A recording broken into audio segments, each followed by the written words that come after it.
Do you want me to start? I'd be happy to. Hello, everyone. We are so glad to see that we are live, and I hope you are here with us. Today, we are going practical.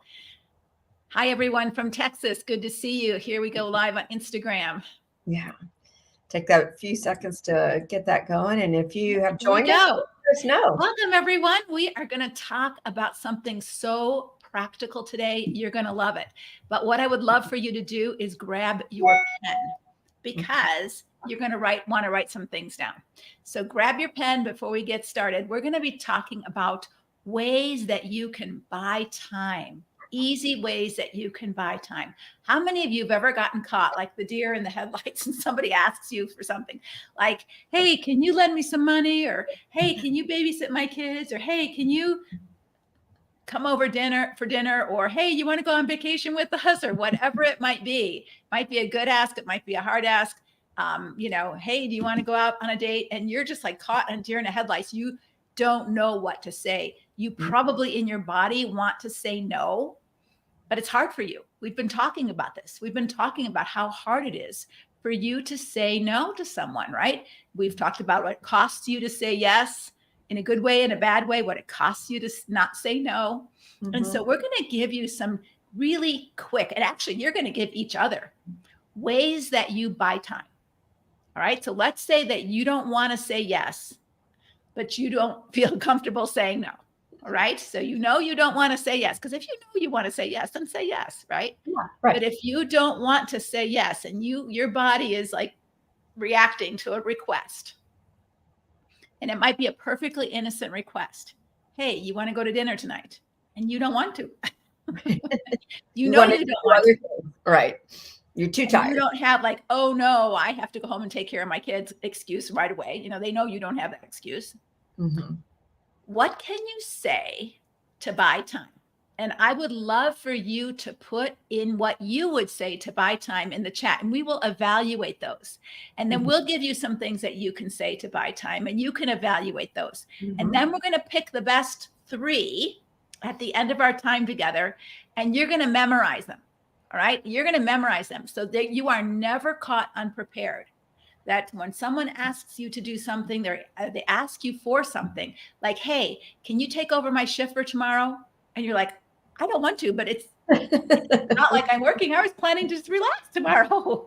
I don't want to go to work tomorrow. You want to have some easy ways to buy time if you don't know how to say no. Okay. Right. So, yeah, well, I'd like to even speak to, we're talking about, maybe this is getting ahead of it. You tell me, but like I think so oftentimes their spouses or significant other, or someone, is, asking them some questions and they don't know what to say. They definitely don't know want to say yes to that. And so, what are some things that, if there's pressure, if there's really pressure, some intensity, if you say no. So let's start light, though. I like where you're going, Leslie. Let's start light. Let's stay light. Just let's say you've been asked, to join someone for dinner and you really had other plans and now you feel bad. Okay. So Tamika and Nellie are saying, hey, let me get back to you. I might have a commitment, or let me check my schedule. I'll get back to you. Or I'm sorry, I already have a plan for tomorrow. Not at this time. Okay. Those are no's, but that gives you a way to say no without saying no. Right? That's a whole other topic, but you can add those. So how can you say no? Not at this time. I can't right now. Those are ways to say no without saying N-O, right? But we're talking about how to buy time. If you're not even able to say the soft no yet, which is a whole different topic. Mm-hmm. Shaniska says, thanks for inviting. I would love to go for another time. I have something important today. Okay. So that would be a way to buy time. Let me check my schedule and get back to you. Say more about that, Leslie. Yeah, Elise and I were talking about that. So how many of you have gotten caught when you say, let me think about it and I'll get back to you, or let me pray about it and I'll get back to you. And then when you get back to them and say no, they're like, well, what did you think? Like, why can't you? Now you have to give a reason. Why did God say you can't help me, right? Or why, And so it kind of can get into a jading situation where you have to justify J, you have to argue A, you have to defend D, or you have to explain E. And you do not want to do that with someone. You do not want to say, Right. you don't want to do it, and maybe you don't have a close relationship with them, or they're in your life, they're a mother, they're a father, they're a cousin, they're a child, and you know that you're going to get manipulated if you get into this conversation. And so when you say, I prayed about it and no, well, what did God say? What? And so now you're going to be justifying and defending and arguing, and then they're going to have a reason why you didn't hear God right. Right. So to check your schedule is a kind of a concrete thing. I checked my schedule and it won't work. Right. And they might say, well, can't you change your schedule? No, I can't. And it might mean that you just scheduled a day off tomorrow. You don't have to explain or defend. Again, we're using Jim Crest quotes because I speak a lot with him and I hear him a lot. He goes, adults inform, children explain. You do not have to explain your no, or you can't. You can just say, my schedule is full. Now, your schedule tomorrow might be full of, I'm going to take a walk, I'm going to read my novel, I'm going to exercise, I'm going to paint my picture. You don't, because if you say those things, oh no, yeah, tomorrow I plan to just relax. They're going to say, well, can't you do that a different day? I need you tomorrow. I need you to help me move, or I want to go out with you tomorrow, right? That's my only day off. And their reason is going to be far more compelling than your reason for no. So do not explain, just inform. No, I checked my schedule and I can't. Right. But check my schedule is a really good way of having a concrete, oh, I checked my schedule, I can't. Right. That won't work for me. Tell them what your schedule is. Yeah. Yeah. What other ways? Yeah. If you promise to get back with someone, please provide a time frame. Say by when so, and so that you're not leaving someone hanging. Yeah, I like the courtesy and the, of that. And so, and also it kind of makes you a little bit of accountable too, to follow through with what you're doing. So I love that. Okay. Yeah. Here's another phrase. Hey, I'm not sure. I'm not sure. Okay. And so it's a little dicey because then they'll say, well, what do you need to have to be sure? So let me think about it. And again, when you think about it and I can't, it invites an argument, right? It invites a little bit of an argument. So you have to be prepared for that if you use that, but certainly works. It buys you some time. Okay. Right. Yeah, I love what Tamika said. Also, if they're asking face to face, if you say, let me check my schedule, you can reply by text or email, less pressure. Right? Yeah. That's a great way to get back with somebody and say that. Then there's let me get back to, I'll text you whether I can or can't after I check my schedule. Yeah, right. I love that. What other ways can you buy some time? What other ways can you buy some time? How many of you use this? How many of you use this? Because there's two reasons why you would use this. One is you really don't know. You really do need to check your schedule. You really do need to think about it a little bit. Or second, you already know you don't want to do it. You already know that, but you don't want to say the hard no right now. It's too uncomfortable for you. You're too afraid of their reaction or that you're going to get into an argument about whether your no is valid or not. And so this gives you a bit of time, especially if you're in person, to buy the time to distance yourself, to respond back in a safer way, like text or, email or something like that, so that you're not in a barrage of criticism or manipulation if you don't want to have go through that again. Right. What other ways can you buy time? Yeah, one of the things I used to say to my children, and really somebody gave me this phrase, my children were quite older when I learned this, but I thought it was really good. If I have to give you an answer right now, my answer is no. But if you'll let me think about it for just a little bit or check my schedule, then I might be available. Right. Or I could say to children, you say, I might could change my mind about that. But if I have to make the decision right at this moment, the decision is no. And again, that may be for, for younger children or for people that, that you can say no to pretty quickly. But but let me check my schedule or let me get back with you. And I'll text you this evening. Okay. Right. Yeah. What other ways can you buy time? Any other? I like that. Tamika says, yeah. I have to say no right now. And how many of you have been one of those timeshare things? Right. Yeah, there you go. How many of you have been in a timeshare? You decide. My husband and I used to do quite a few little vacations early in our marriage because we didn't have money. And so we would go to those timeshare things.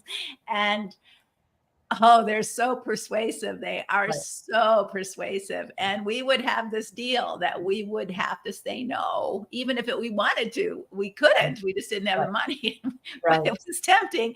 And we Right. would always say, if I have to say yes right now, I can't. I have to Right. think about it because they don't want you to think about it because they know if you get away from them, you're going to say no, Right.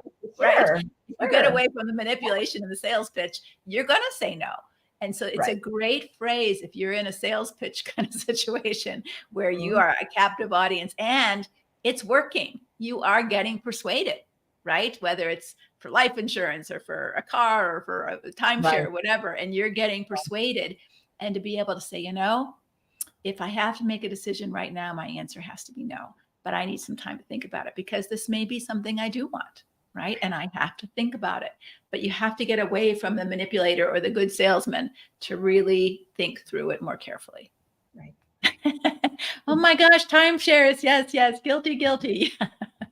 Right. We Yeah. almost I bought used one to in have a New little York bit of City. a pack. Oh my Yeah. gosh, I'm so glad we didn't because it would Yeah. have been a I nightmare. know. I know. We used to have a little bit of a pact when we buy a car, and we still do it, that we're going to say no, no matter what. I mean, just the first answer is no, even if we sit down and we're looking at the numbers or whatever, that our first answer is no, just so we have a moment. And so that we're in agreement.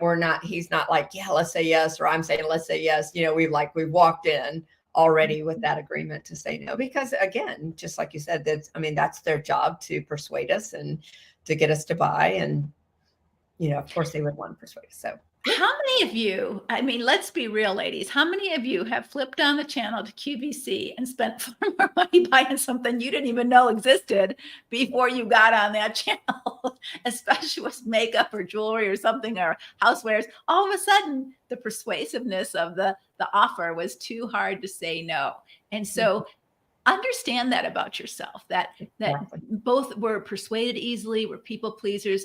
We Mhm. the lust Mhm. of the eyes, when we see something, if we never see it, we don't want it, but once we see it, we want it. And so it's really important when the Bible tells us to guard your heart above all else. If Mhm. that's a weakness for you and that you're overspending and you don't have the money to do that, stay Mhm. off those places because once you go on them, it's harder to say no. Or Mhm. there's certain people who are just good salespeople, and maybe that's what they do for a living, and they can sell you on saying yes to things that probably in your Mhm. quieter self and your thinking self, when you're not persuaded by them, you probably wouldn't want to do. You wouldn't want to invest your money in this way, or you wouldn't want to buy this, or you wouldn't want to go here or do that. When Mhm. somebody can sell you on let's go on a vacation as couples and we're going to go here and we're going to do this. And it's like, I don't really want to do any of this, but it sounds so exciting that maybe it'll be fun, and it's not fun, but you didn't know how to say no. Sells ice cubes to Eskimos. Yeah. My mom was addicted to QVC, so I never go there. And yeah, okay. And we've all been there. We've all paid, I call it stupid tax. We've Right. all paid stupid tax, when we've said yes, Right. and we know we should have said no.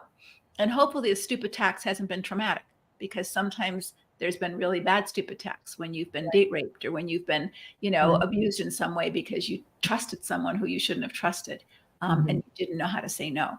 And Mhm. so hopefully the stupid tax is something you can laugh at this time, but it is stupid tax because we weren't able to say no. And Mhm. so part of being a healthy woman Mhm. is having your yes and having your no. Right. And friend, you can't even have a good yes if you also don't have a free and good no. Right. Right. Leslie, I think we're talking a lot about, how we say no to others. And I think now you're shifting in a really meaningful way to how we even say no to ourselves. Right. Like if I don't ever get on QVC, I can say no before I even get to that place of temptation. And as you were talking about that, years ago, we don't have it anymore, but in Atlanta, we used to have this thing called Street of Dreams. And builders would get together, they build these beautiful homes. They have, kind of the, top decorators come in and decorate all these homes, and they would have certain rooms and everything. And we would always go to these things. And they were really sensational. All the newest things were, there present. And I remember going for 1 or 2 years and coming home, and I didn't live in a bad house, but I was just like, oh, if I could have this, and just like you said, now I've seen it, now I want it. And right, it wasn't QVC, but it was these Street of Dream homes. And I remember saying, I cannot go. like the third year, all the friends were going, and it was a big thing. We had a lot of fun doing it.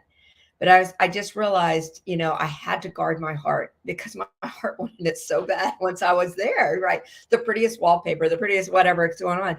And I had to say no. And so it's so important, kind of where you're headed with this, is that this internal no, that we say no to ourselves and to others, right? And equal that, I gain confidence enough that I can say no to myself, and with confidence, I can say no to others, that I don't roll over in those places. It was hard to say no. All right.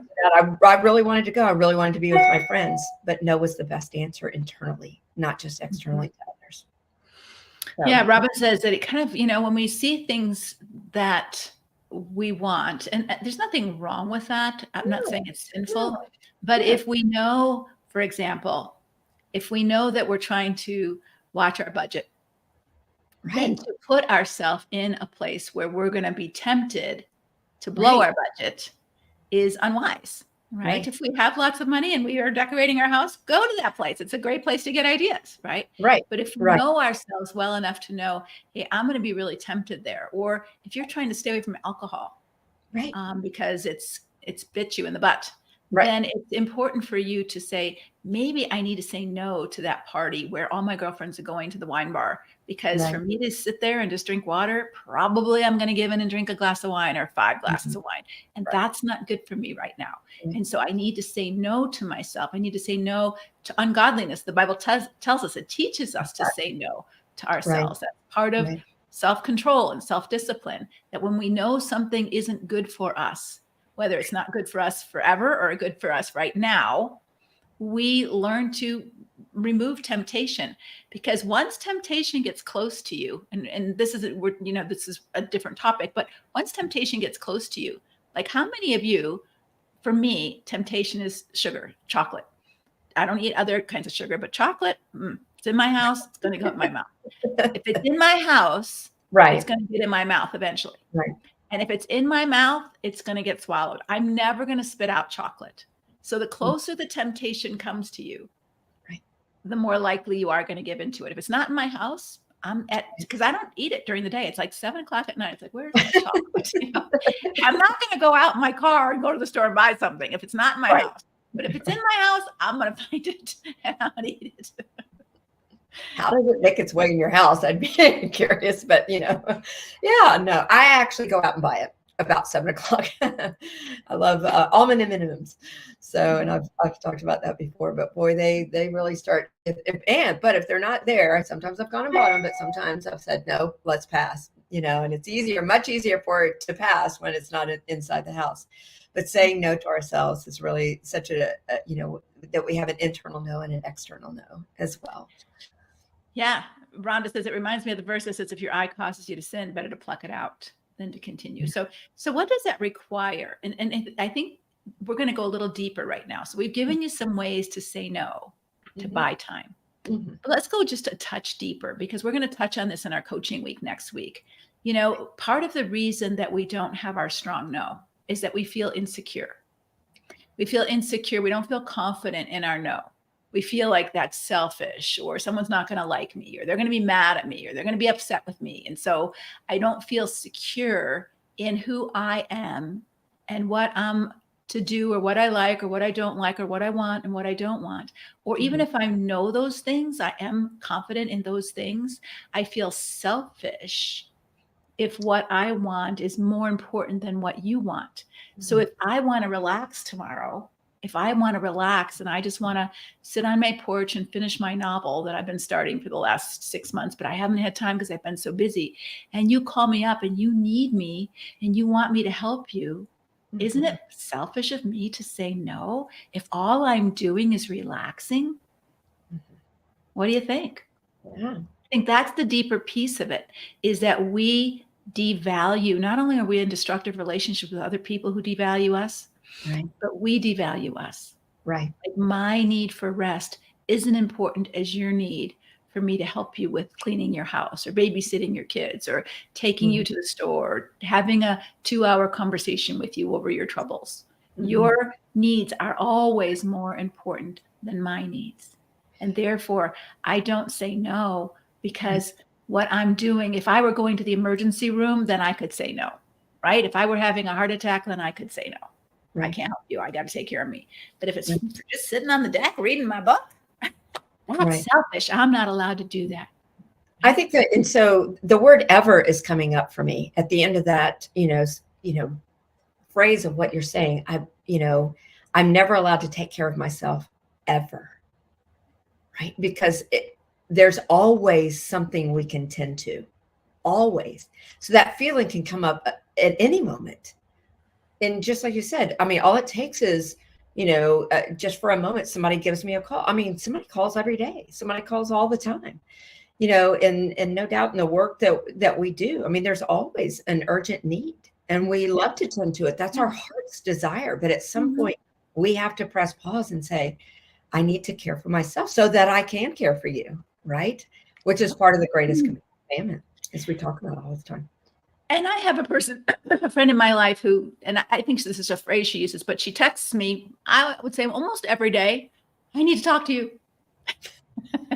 I need to talk to you. I need to talk to you. I need to talk to you. I'm like, I don't think I'm up for a conversation today with you. I don't think I need to rest. I need to do something else. I'm busy today. And I don't say that out loud to her, but I'm saying that to me. Right. Because for 20 years, this has been, and I discovered that sometimes when I'm not available to her, guess what she does? She figures it out. She's perfectly capable of figuring it out. She's perfectly capable of finding someone else to help her. She's perfectly capable of managing her life without my help. Whew, what a relief for me, and what a relief for her that she is capable as an adult person to figure out her own problems without me. She still may, I need to talk to you. And if I'm available, I can call her. And if I'm not available, I'm not available right now. I'm not even available tomorrow. I've got a busy week. And she manages. She manages. And I think this is what is really important, ladies, that sometimes we overfunction for people in our lives, and we rob them of their own experience of, wow, mom didn't rush in to save the day, or my friend didn't rush in and save the day, and I actually managed to save the day myself. That feels pretty darn good. Or I actually did manage to take care of my kids by myself, or I managed to get to the doctor by myself, or I managed to learn how to use an Uber. Never did that before, but that feels kind of good because now I'm not so dependent on you to drive me everywhere, right? And so sometimes our over caring, over functioning because we don't know how to say no because we're afraid they're going to be mad at us, actually doesn't just hurt us, it may hurt them. For sure. For sure. Leslie, I think I want to make the point where you said no in a very soft way. When she's texted you and she does with some frequency. And so you have to evaluate, can I spend some time with her? Do I want to spend some time with her? Right? Is this good for me? Is this good for her? There's a lot of evaluation went in there. And so probably with the level of frequency in which you make contact with her, you've developed, your own soft no in that. But you did actually say to her, I'm not even sure my schedule can, I can see you this week. And so kind of when we talk about, buying time, you even bought some more time. Not only did you say, I can't talk to you this evening, this whole week is busy. And so you made great room for yourself as well, in the future, so that she could expect or anticipate you wouldn't be available even, and you could relax as well around that And aspect. I want to add one more thing to that, Elise. This is really important, ladies. All of us want to belong and feel connected with others, right? That's what's so beautiful about this. Even though you don't know each other in physical proximity, you get to know each other after this couple of weeks on Facebook, and you recognize each other and your stories a little bit. And it feels good to have people who know you and understand you and care about you. We want that. God has hardwired us to long to belong, to want to connect, especially females. Nothing wrong with that. Right. But what makes my friendship with this person a 20-year friendship is that when I say I can't, I'm busy, I'm tired, she doesn't come back with a guilt trip. Right. She accepts my no. Right. So she might text me every day, I need to speak to you. And when I say I can, I'll call you, this afternoon, or I'll call you tonight, or I can't, I'm really tired, or I'm really busy, or I'm all talked out. I talk all day long. I can't talk or listen anymore. I'm going on silent mode. Right. And she can understand that. And she cares about me. Oh, I'm so sorry you had a bad day, or I'm sorry it's a hard time for you. Right. So this is what your no gives you. Part of what your no gives you is information about our relationship. Is this a mutually caring relationship? Right. Or is this a giver-taker relationship? Right. And Right. if you never say no, you never know. You never know. And one of the things that I would advise a woman to do if you're single, you're dating, or even if you meet a new girlfriend, how Mm-hmm. many of you have been swept into a new girlfriend relationship? And I'm not talking about inappropriate girlfriend. I'm just talking about a good girlfriend relationship. Right. Right. And you become besties because you just all of a sudden hit it off and you're really close and you get along so well and you do everything together. And then you say no about something and you're dropped like a hot potato or you're manipulated into feeling like, what's wrong with you? You're here for me. I thought you were here for me. And all of a sudden you realize this is not a healthy relationship. I'm being owned. I'm being owned. And so it worked for a while until you spoke up for yourself and didn't want to do what she wanted to do, or didn't want to do what she wanted you to do, or didn't think like her, or didn't say what she wanted you to say. And all of a sudden there's this information. Wow, I'm being criticized. I'm being put down. I'm being manipulated. I'm being pressured. This isn't a mutual friendship. That information is painful, but it's important. Wouldn't it be important to know that, especially about a guy friend before you married them? But so often we're so accommodating. We're saying yes, we're helping, we're loving, we're nice, and we never say no. Right. Because we don't want them to be mad at us. We want them to like us. But we don't ever find out, do they care about our no? Oh, I'm so sorry you're tired. Right. How can I help you? I'm so sorry that you're not feeling well. I'm so sorry you're busy. Or, hey, I'm sorry I asked so much of you. I didn't realize you had such a tight schedule. How can I help you? That's information for you to know, wow, this relationship is mutual, not just giver taker. Right. A ministry relationship is one-sided. It's important. God calls us to it, but it's not a mutual relationship. You're the giver and someone else is the taker, which is fine. Right. But don't call that a friendship. And it's certainly not a good marriage. Right. 100%. Yeah, Michelle said, I had to stop when a friend did not respect my time and put her needs above mine. Thanks, Michelle, for saying that. Yeah, I think this is what Leslie is speaking about, and I think the point that's so essential is doing this early on in relationships, especially which could potentially be intimate relationships, right? Is that if I, misrepresent myself the whole time of saying I'm a giver, and then when we get in relationship or, a more committed relationship, I start saying, hey, I want a mutual relationship. And then we're frustrated that that's not the way it looks. He's like, hey, I got this girl that's going to give all the time. I'll take her. Right. It's like, who wouldn't want to be in that relationship on some level? It's not a healthy relationship, but you see what I'm saying? It's like, hey, if I don't have to do the hard work, why not? Right. And then all of a sudden we're angry and resentful that we're not in a mutual relationship. And so ladies, I want you to really think about being accountable for yourself. Like, am I actually showing up well and requiring of the relationship or finding out from the relationship, this is a mutual give and take relationship? Yeah. Let me share a funny story and maybe some of you can relate to this. I had a friend who was just she is a giver. She's a nice person. People love her. She's a kind, wonderful person, as I hope most of you are. Right. We're good people. We want to help people. It's not like we want to say, don't ever ask me for anything. We're not talking about that. So she was one of those wonderful, loving, gracious, giving persons. And one of her friends, it wasn't my friend, but her friend said to her, she was a single woman. And she said, oh my gosh, I got called out of town and I have to go to New York tomorrow and I have no clean clothes and I have to be in the office all day. Would you please mind doing my laundry for me today? I've got a basket full of laundry and I need these clothes to pack tonight. Can I drop it off in the morning? Would you do my wash? And my friend said, of course I'll do your wash. I'm home all day. I can do the wash. Now she was home all day with 3 kids and homeschooling and all that, but she can throw a couple loads of wash in the washer. So she threw it in the washer. She threw it in the dryer. She hung up her primer press. She folded her clothes. She got it in a basket, put it on her porch. Her friend came back and said, oh my gosh, you're a lifesaver. Thank you so much. I don't know what I would have done without you. Well, then in about 2 weeks, she finds this laundry basket on her front porch with a little note saying, I've got to go out of town again tomorrow night. Can you get this done for me? And she didn't ask her. She just left it on the porch. Oh, no. So my friend, of course, didn't know how to say no. And she didn't want her to be mad. And she didn't want her to have her laundry not done because she was going out of town and she would be responsible, right? She was taking responsibility for something that wasn't hers. Right. Did all her laundry, hung it up on the hangers, put it in the basket. Well, you know where this story's going, right? So now her laundry was ending up on her porch every week. And she didn't know how to confront this. She didn't know what to say, but she was getting a picture of what this friendship was like, right? But instead of speaking up for herself, what she did was she locked her porch so her friend couldn't open the door and get in and put her laundry there. Well, that said something to her friend. Her friend got hurt. Like, what? Like, what are you saying? But she didn't say it, right? And so sometimes what happens is when someone starts using us or abusing our time, like they're calling you night and day, call me anytime, I'm here for you. And then they start calling you anytime because you said, call me anytime, I'm here for you, right? So 11 o'clock at night and 7 o'clock in the morning and 1 o'clock in the morning, they're calling you.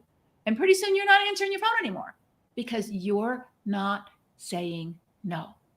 And not only does that hurt you, it hurts them because you gave them a blank check and they wrote on it and now you're mad at them. Right? So this is why boundaries are so important in relationships. And as you're forming relationships, speak up for yourself. No, I don't do R-rated movies. That's not good for me. Or no, I don't like to go out clubbing. That's not what I like to do. If you want to go clubbing, that's great. Go. I'm not judging. Pick other friends up, but I don't like going clubbing. Whatever it is that you need to do to define who you are and who you aren't, what you stand for, what you don't, what you're willing to do, what you're not willing to do. Hey, I'm willing to do your laundry, but this is the only time I can do it. This isn't my gift. I don't like doing laundry. I don't like doing my own laundry. Right? So I'll do yours this time, but I'm not doing it anymore. So here you go. Right. And, or if most people would not even expect you to do it again. But the second week when she came with the note, she could have called her and said, hey, I can't do your laundry today. Right. And this is where it's so important for you to learn this skill. And if you need it, we are going to be doing this challenge next week. And so let me just talk a bit about that. And then if you have questions about this, put it in the chat. Put it in the chat so we have some questions. But if you want to sign up for our challenge, we're doing a whole week of coaching next week on moving beyond insecurity and how you get to that challenge to take it, because it won't be on Facebook. You go to Insecurity Coaching Week. It's leslievernick.com/summer growth. Next Monday, Tuesday, Wednesday, Thursday, Friday. Instead of showing up on Facebook Live now, we are taking this conversation off and we're taking it to Zoom because we actually want to be able to talk with you. We actually do want to coach you on these things. And so if you're feeling insecure about your no, if you're feeling insecure about your yes, because you don't even know who you are, what you like, if you're feeling insecure because you don't have confidence in yourself and who you are and who God made you, and your relationships are not healthy, you know that, and they're not the only problem. You're part of the problem, right? Because your passivity or your codependency or your overfunctioning is also contributing to the destructiveness of the dance that you're in this relationship. And so we want to help you learn to feel and be more secure, strong, and confident in the Lord. The Proverbs 31 woman says, strength and dignity are her clothing, and she can smile at the future unafraid. So we're going to cover 5 topics next week having to do with insecurity. Or 5 symptoms of insecurity. Right. First one is negative self-doubt. Like, I can't, I don't know how to do this. I'm so stupid. I can't. Negative self-doubt. And often that comes from comparing yourself to others. I'd never be as good as her. I can't play pickleball because I can't play as good as her. I can't draw because I can't draw as good as her. I can't write because you don't have to compare yourself to anybody. You're supposed to be you. And how do you grow you? Not in comparison with me or Elise or anybody else. How do you grow you? A sunflower can't compare itself to a rose. A watermelon can't compare itself to a carrot. They're 2 different things. They're both vegetables or fruits, but you can't say, oh, I'm not a good enough watermelon because I don't look like a carrot. Or I'm not a good enough this because I don't look like a sunflower because I don't look like a rose. You're not supposed to be a rose, but it's your job to figure out who you're supposed to be. That's your mission in life. Be you. Not try to be what other people want you to be or what you think you should be comparing yourself, because that leads to insecurity. Tuesday, we're going to talk about perfectionism. There is no perfect rose. There is no perfect sunflower. There is no perfect watermelon, but they're beautiful and delicious. If you think you have to be perfect in order to feel secure, you're constantly feeling less than. We want to Right. talk about that on Tuesday. Yeah. Wednesday, we're going to be talking about shame and guilt and how that keeps you feeling small and stuck. Thursday, we're going to be talking about Inner critic. talk, your brain. At least it's going to be talking about that. What are you going to be sharing, at least on Thursday? Really a lot of on the inner critic, just listening to those voices that we all have, they come in, those thoughts that we all have, about, our self-doubt, but about perfectionism. I'm not good enough, I'm not pretty enough. I'm not, I'm not a sunflower. And, I wanted to be a sunflower. I turned out to be a rose. Right. And so really listening to those inner critic, those thoughts that really barrage us and just can take us down pretty quickly, and really how to manage those thoughts and how to really, I think, talk back to them. Right. In a beautiful way. So yeah, and to really challenge them, I think that's really important. Even the I can't, really challenge that. Really, I can't, or I'm scared to. Right. Or I don't want to. Yeah. Right. There's And different. my version is that I answer them back. That's not true. Right. Let's have an answer. Right. We get started like, we just leave it there. And then it just, bays over us, those feelings. And so if we have an answer or a challenge for it, absolutely. Let me give you something to write down. Grab your pen. Okay. Your thoughts are powerful, but they're not always true. And you need to know that. That's why you challenge them. Because sometimes we think things like, I'll never get through this. How many of you thought that? And you got through it. I can't take it. And you took it. I'm not saying it was pleasant, but you got it. You got through it. Right. All right. We tell ourselves things all the time that aren't true. Right. And Friday, I want to get on with our challenge. We're going to be talking about how do we move beyond this unhealthy people pleasing. We've touched on it today. We've touched on another day this week, but we're really going to dive deep. So what the week is going to consist of, you have to pay $17 to join. We just want you to have skin in the game. It's not a lot of money. It doesn't pay for the cost of us to do this, but we want you to say, I'm in. And sometimes we show up and we work harder when we have some skin in the game. And so your $17 will cover all week long. Monday, every day in the morning, each day, you'll get an email from us if you are on the challenge. Hey, today's your day on negative self-talk, or today's your day on perfectionism, or today's your day on shame and self-doubt. Here's some content about that. Then you're going to have a little video in that email from one of our coaches, and they're going to give you an exercise to practice to deal with that. Then you're going to show up on Zoom at noon Eastern time on Monday, Tuesday, Thursday, Friday.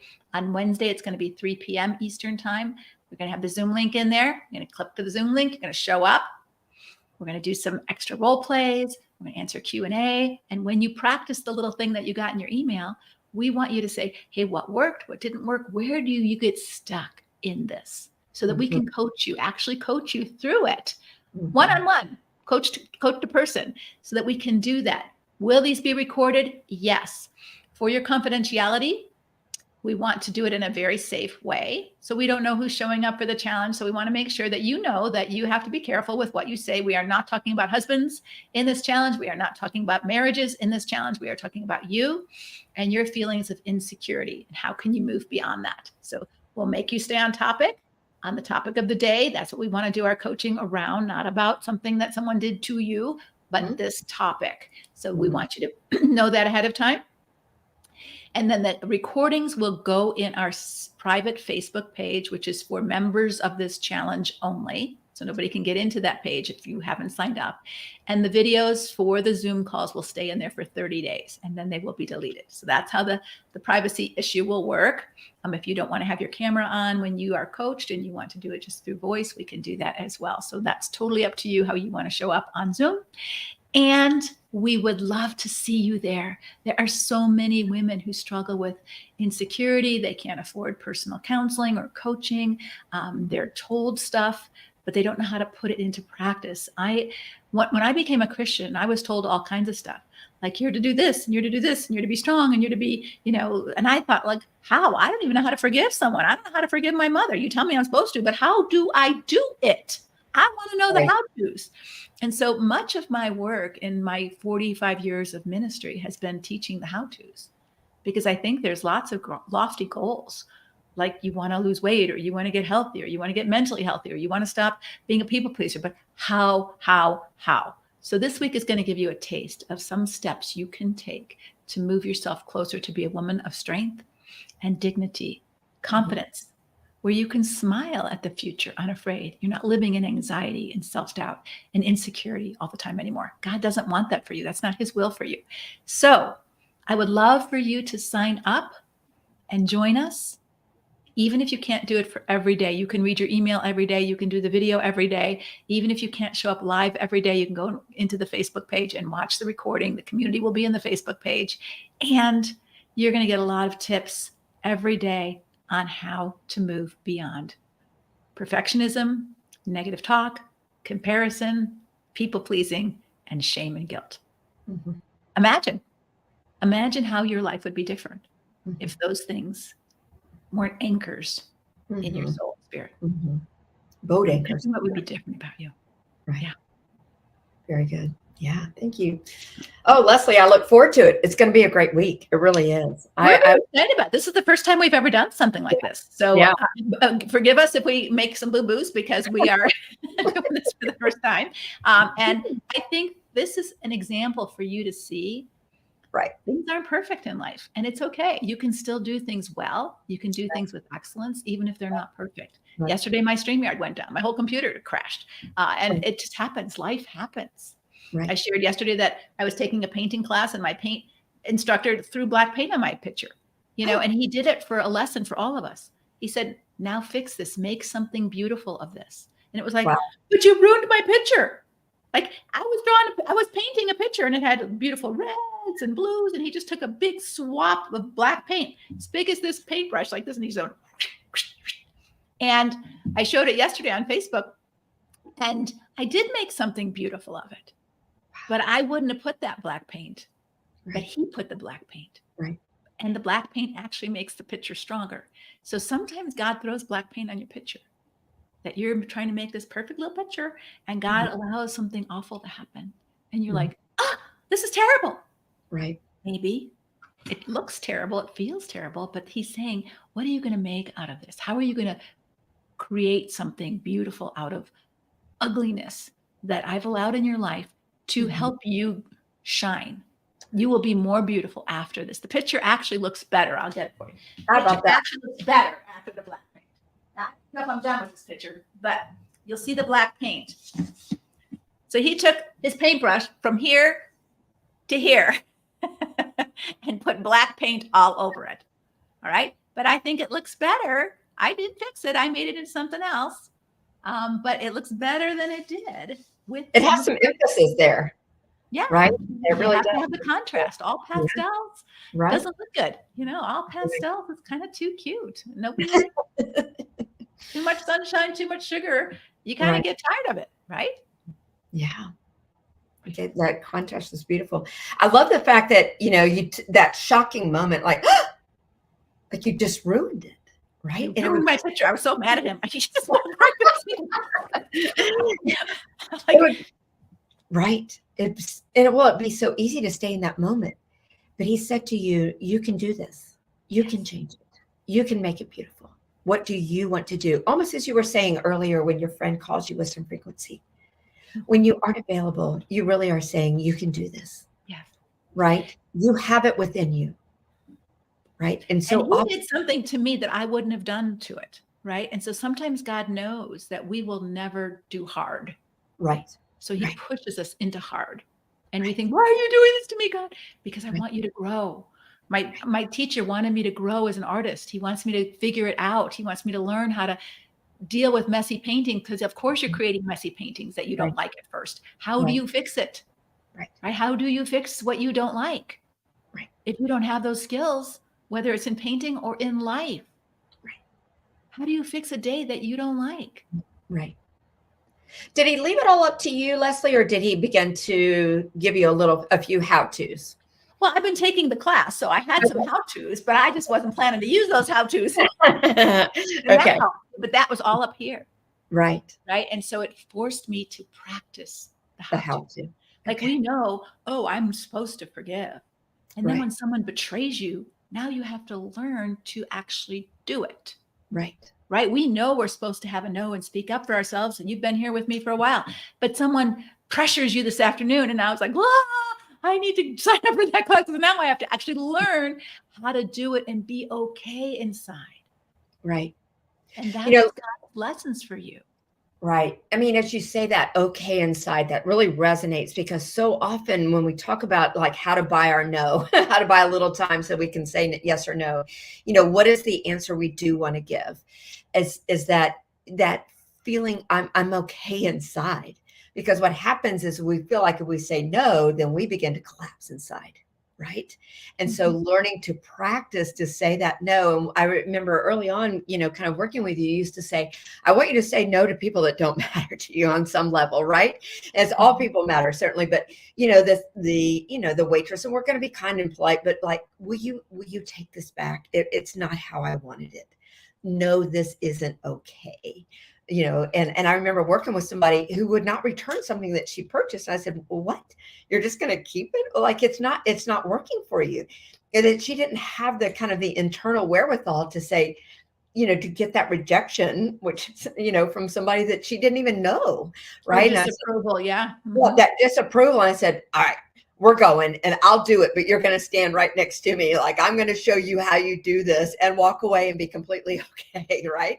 And so beginning to exercise that with her, but starting off really small. And so like beginning to notice when you do say no. Most of you probably say no to your children.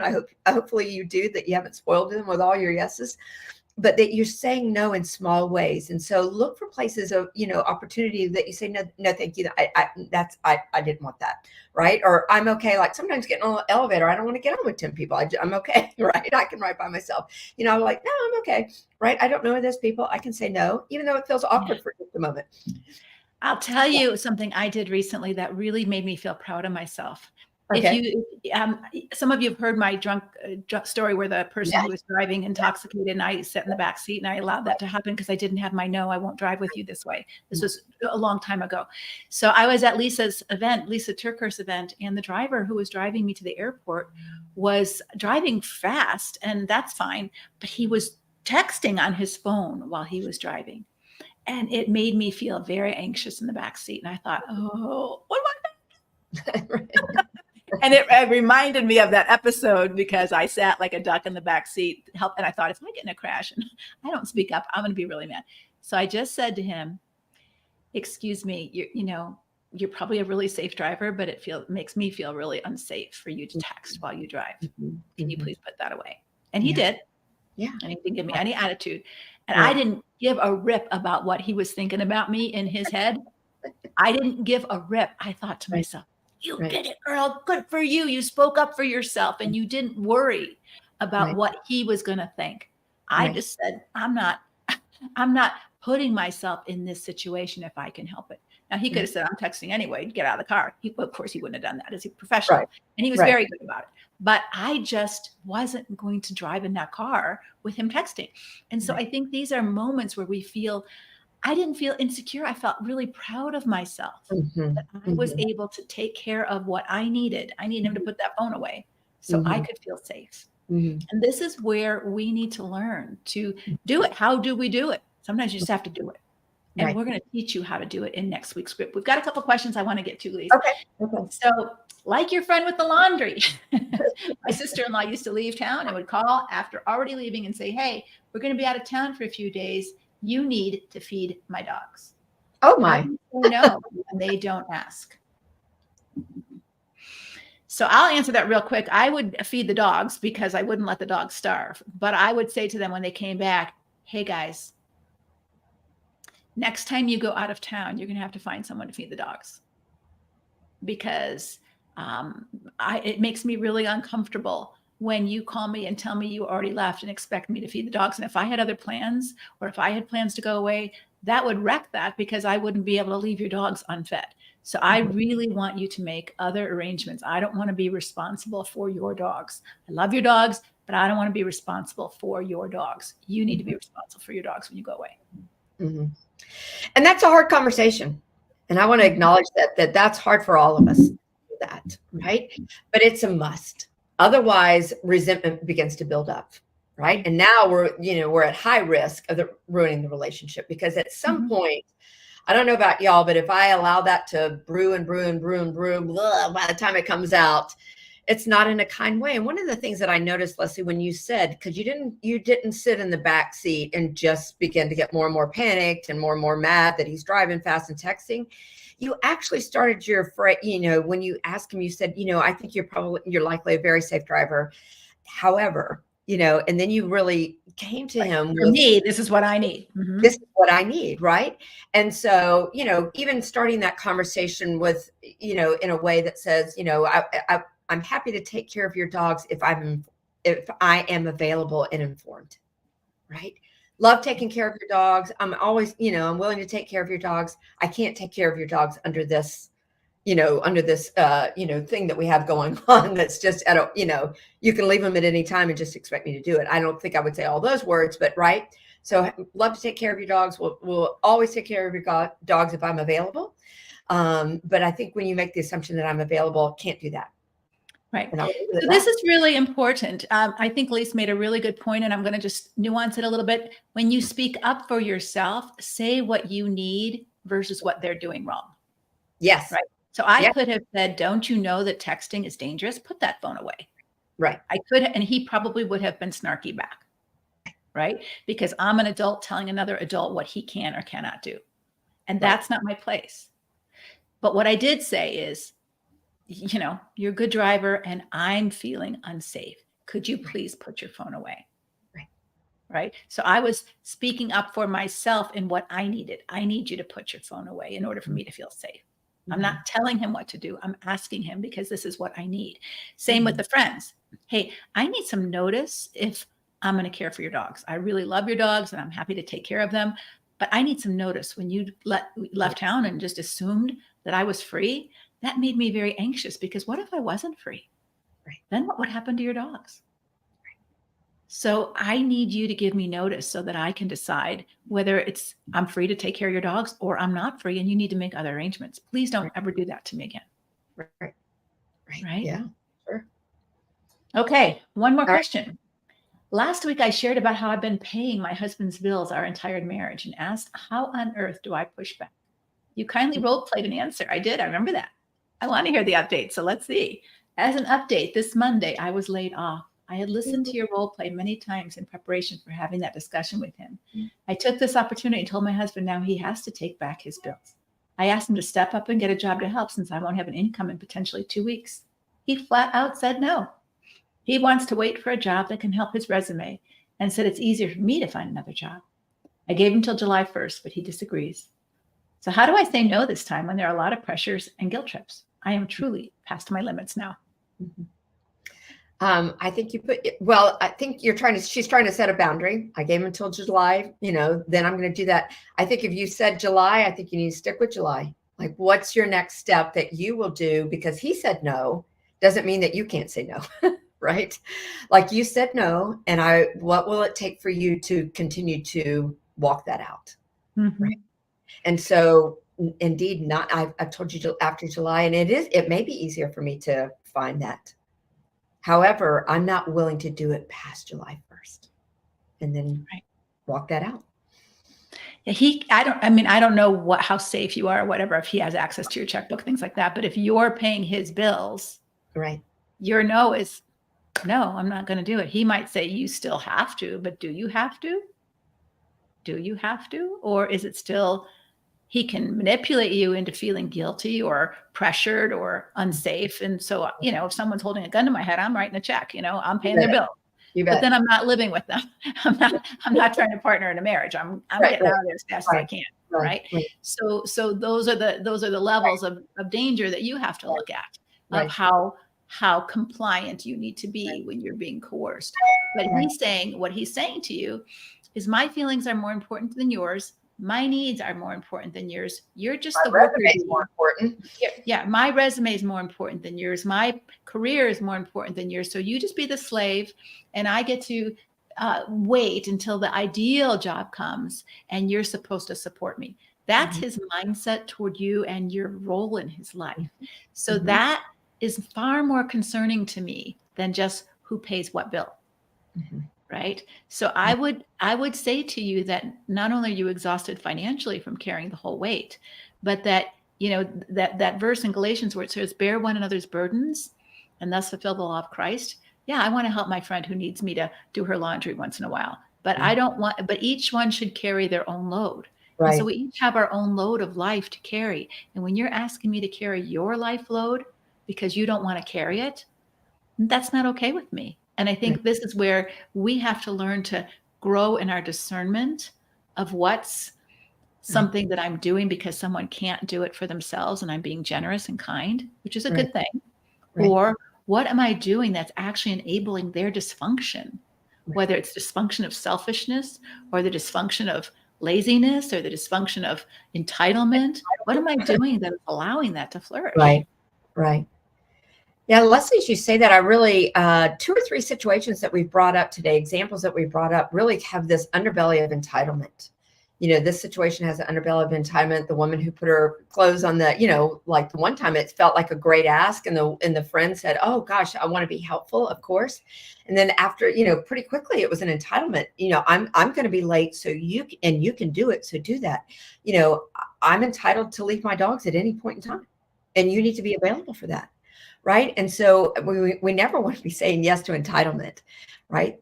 To enabling another to function in a way that's really unhealthy, not only for them, but for you as well. It's a really unhealthy dynamic. And then you become an enabler to a very unhealthy, attitude and position. Yeah. Yeah. And all of us can recognize that at some with littles. So I use this illustration to give it a point. If your kid was mad or they were hungry or tired, and you had a lot of compassion that they were hungry and tired.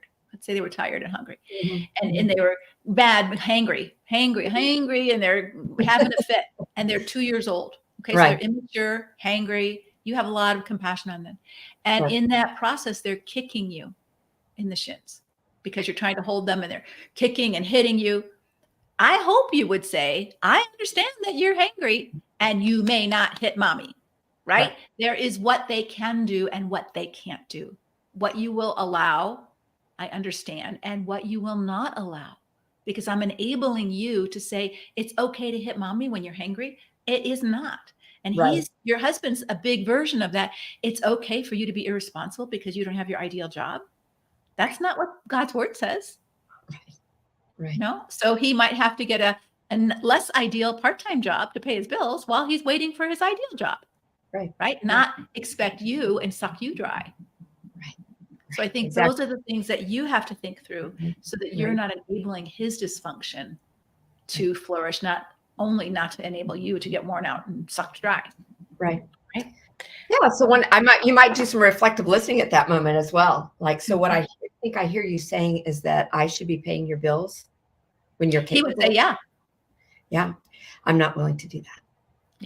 Yeah. I'm not willing to do that. And I know that takes courage and bravery, but until you begin to take those steps, it'll keep happening. It just will. He's found a taker. I mean, he's found a giver. He's the taker. Right. So before we go, we would love for you to put in the chat, what is your takeaway and what is your 1 or 2 ways you're going to buy time? Memorize them. Pick the one that you liked the most and just memorize it. We've talked about in our coaching group week next week, we're going to do role plays. And again, it's recorded so you can go back and not that you're going to say it word for word, but it gives you a starting place to figure out what you want to say when you have to confront. Just like I confronted the driver. I didn't confront him by criticizing what he was doing. I confronted him by telling him what I needed him to do differently in order for me to feel safe. You need to learn how to say things so that you're most likely to be heard.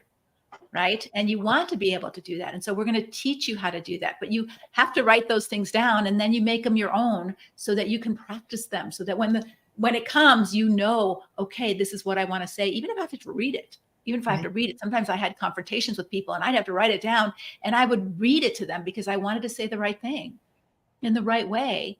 And I didn't know how to do that without actually writing it down ahead of time. So we're going to teach you how to do some of those things, whether you have to say it to yourself or whether you have to say it to someone else. So please sign up for our coaching week. And what is your takeaways? Adults inform, children explain. Knowing what we will do and what we won't do empowers us to buy time. Yeah. My takeaway is to confront by expressing what I need rather than criticize them. Yeah. Love it. Yeah. In times of peace, plan for times of stress. Don't be caught off guard. Yeah. I really like it when you talk about ourselves, not just our spouses. Thank you for today's topic.